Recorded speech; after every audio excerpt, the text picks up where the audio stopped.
So I'm Tom Stoltman, 27 years old, and I'm from the Highlands in Scotland.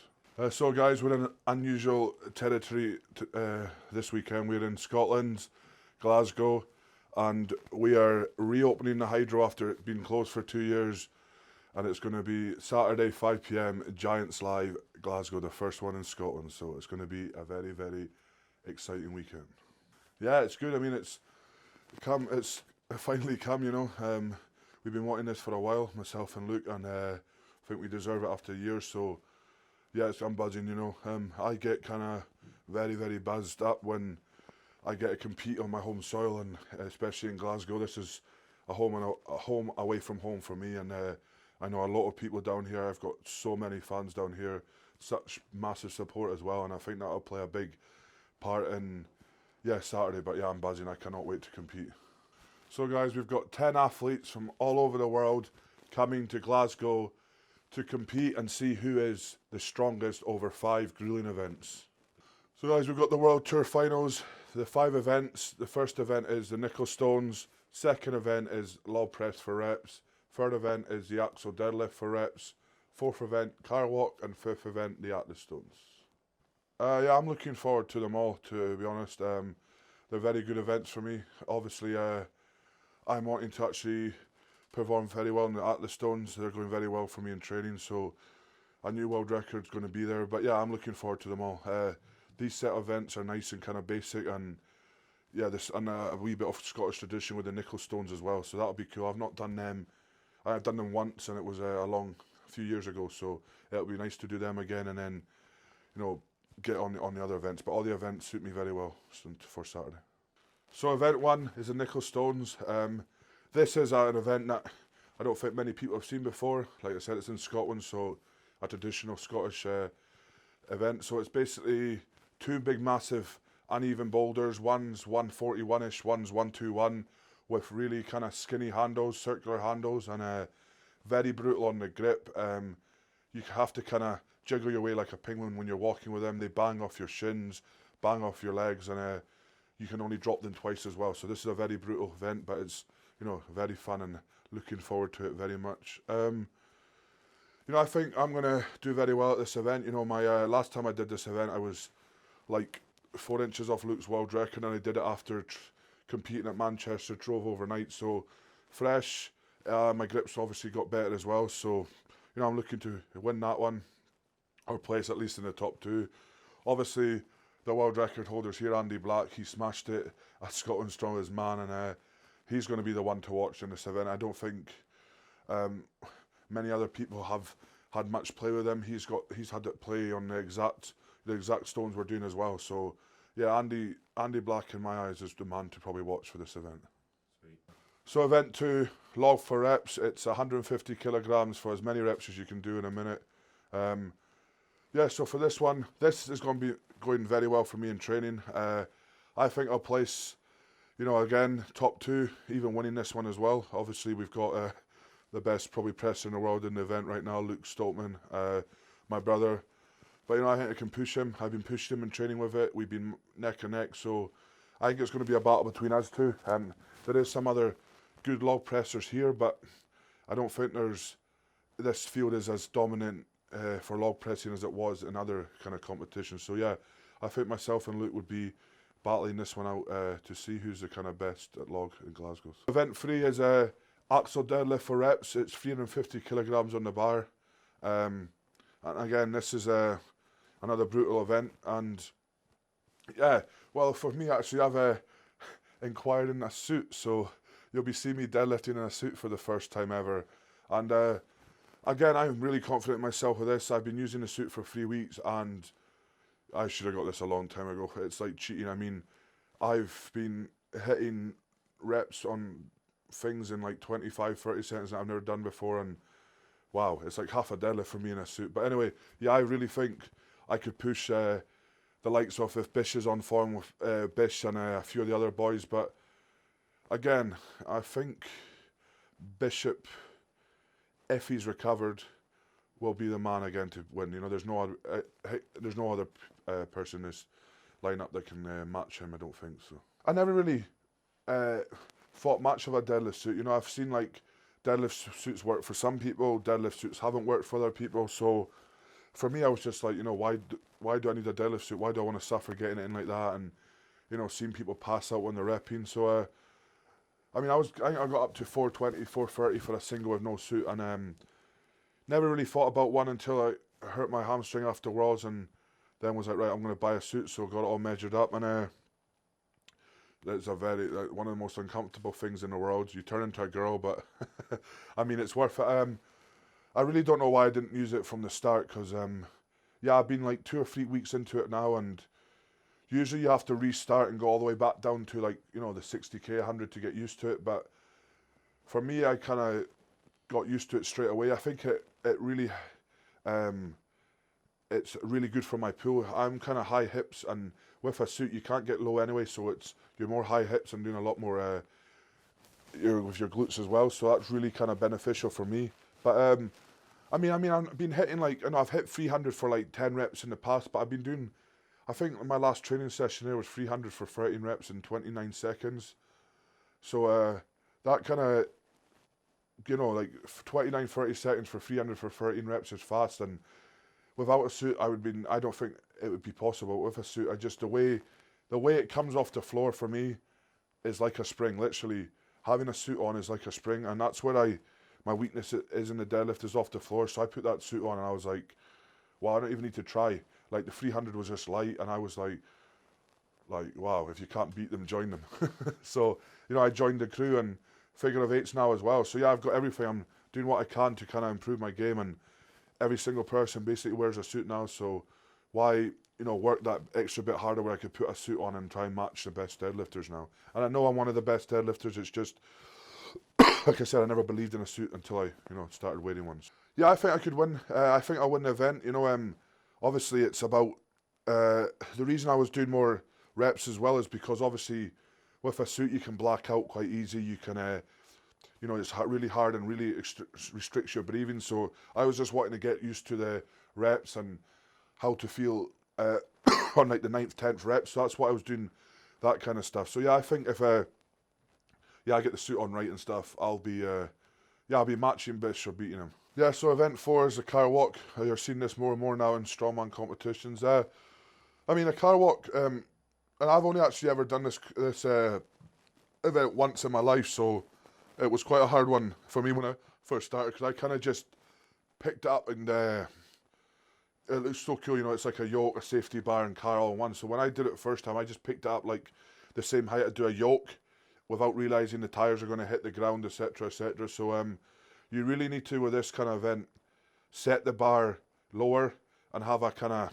harder pickup, so that when you're moving with it, you can get yourself balanced and then go. You want the tyres cleared from both ends as high as you can, because when that starts rocking, you're going to go straight into the ground. But yeah, you have to, go fast feet, get that balance nailed, and really kind of just drive and go as fast as you can. But it's for me, you lose this on the pickup. If the pickup's not right, then it's gonna be hard to make up that ground again.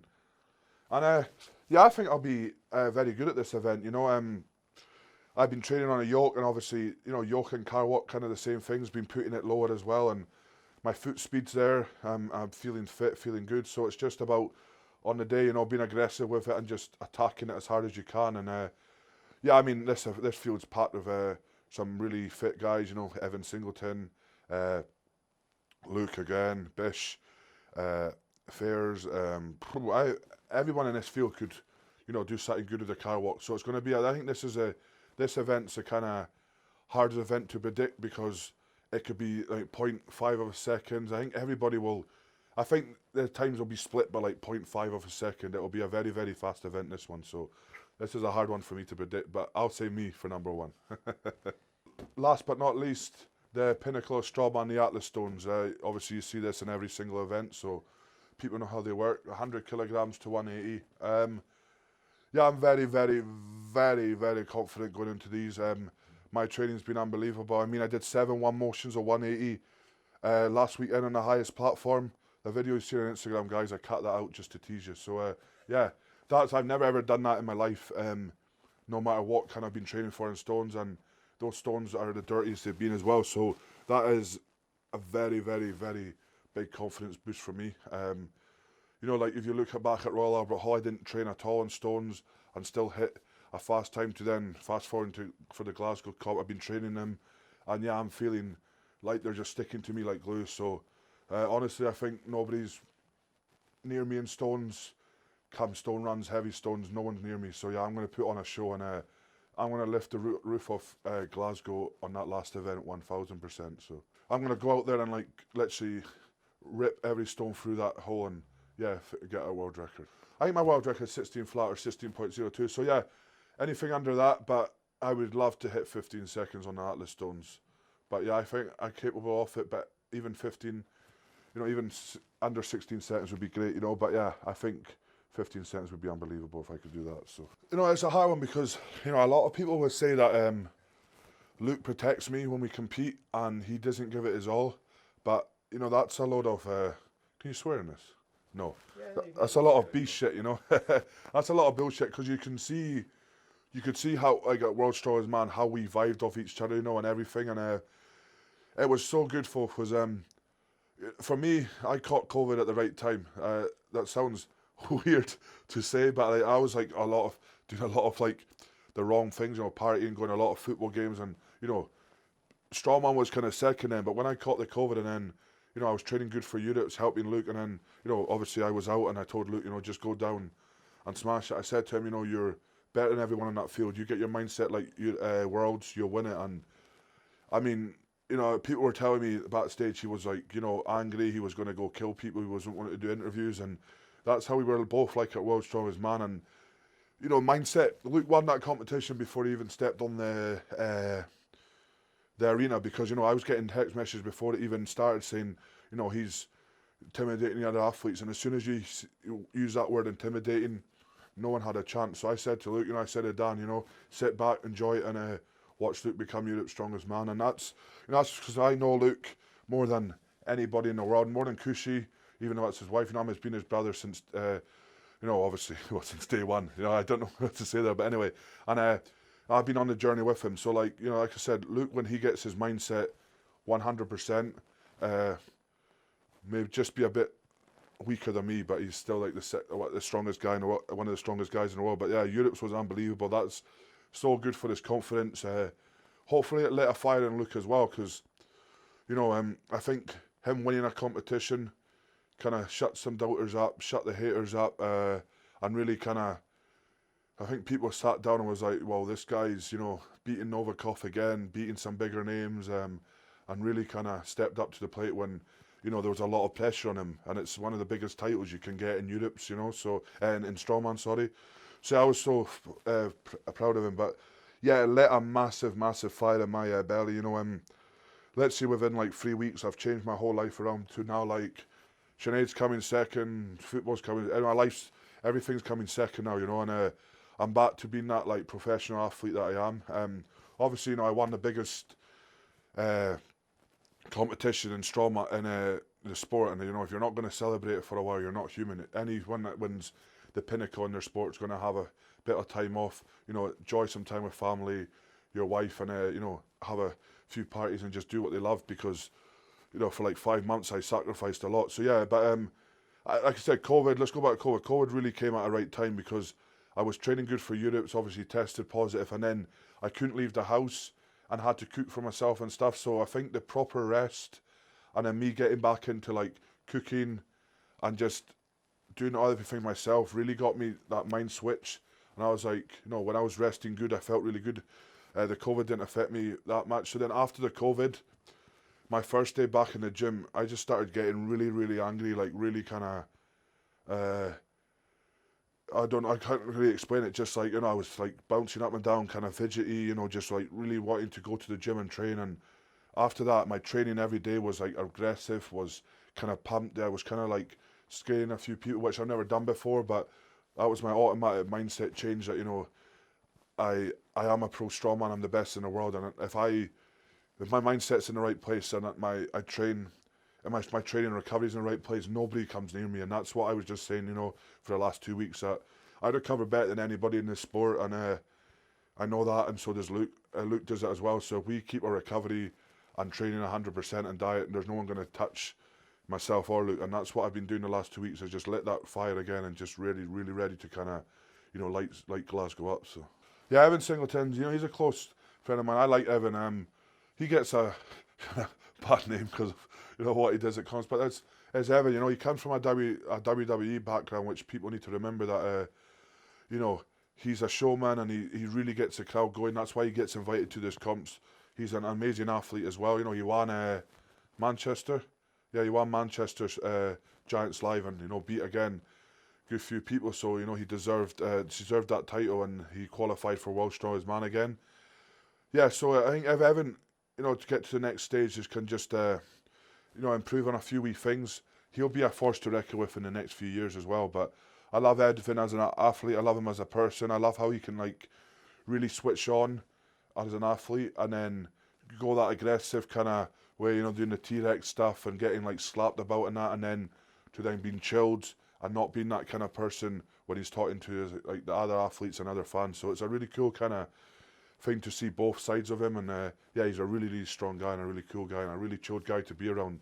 People like him is who you want to be around when you're competing and stuff. Really good energy from him. So yeah, Kevin Ferris, I don't really know him as much as the other guys, but obviously again, he's for being a small and light guy.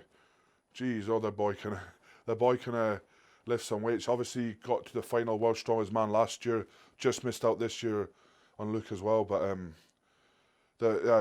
his dumbbell press is unbelievable. His log press, his moving, he's one of the best in the world at moving. And again, you can't really say there's nothing bad you can say against him as well. He's an incredible athlete. He's proved it on the biggest stage, and now he's getting to come to a Giants Live. I think it might be his first third, in the UK for him. No, he came to Manchester. Oh, did he come? Oh, so yeah. So this is his third one, and then it's obviously the first one in Scotland. So he gets to experience a crowd that no one's ever seen before, and the Scottish crowd's unbelievable, and yeah, he's going to love it. But yeah, I like Evan, and again, a really great athlete as well.